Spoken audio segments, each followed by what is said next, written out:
भूत की कहानी है। साल 2004 की बात है, जिसमें उमेश नाम के एक टीचर को एक बार डर का एहसास हुआ।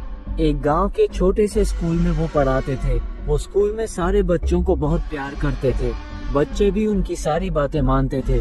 उनका घर स्कूल से बहुत दूर था और उन्हें आने जाने में बहुत दिक्कत होती थी। इसलिए उन्होंने स्कूल में एक अच्छा सा कमरा देखकर वहीं पर रहने लगे और बीच बीच में अपने गांव भी चले जाते थे।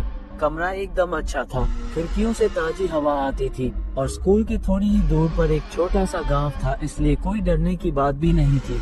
टीचर वहां आराम से रहने लगे। ऐसे ही कुछ दिन बीत गया। एक दिन टीचर रात में सो रहे थे, तभी उन्हें खिड़की से कुछ अजीब सी आवाज सुनाई दिया। उन्होंने दरवाजा खोलकर देखा तो बाहर कोई नहीं था। उन्होंने उस आवाज को नजरअंदाज किया और फिर दरवाजा बंद करके सो गए। दूसरे दिन भी रात के समय फिर खिड़की से अजीब आवाज आने लगी। टीचर ने थोड़ा गुस्से में कहा, कौन है खिड़की पर जो इतनी रात को हमें परेशान कर रहा है? और फिर ऐसा बोलते हुए दरवाजा खोले और वहीं पर खड़े होकर उस आवाज को सुनने की कोशिश करने लगे, लेकिन फिर कोई आवाज सुनाई नहीं दी। समय बदलता रहा और ऐसे ही हर रोज वो रात को सोते समय उस अजीब सी आवाज को सुनने की कोशिश करते रहे, लेकिन उन्हें कुछ नहीं सुनाई देता था। कई महीने बाद उन्हें पता चला कि उस कमरे में कई सारी घटनाएं घट चुकी थी। एक दिन शाम को टीचर उदास होकर बाहर बैठे हुए थे, तभी गांव का एक आदमी आकर पूछा, क्या हुआ मास्टर जी, आप इतने उदास क्यों हैं?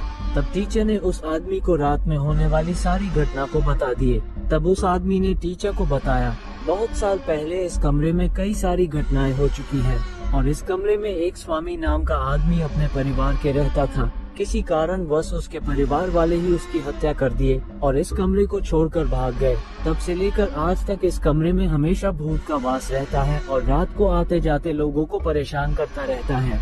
टीचर इस बात को सुनकर काफी डर गया था और कमरे में जाने की हिम्मत नहीं कर रहा था।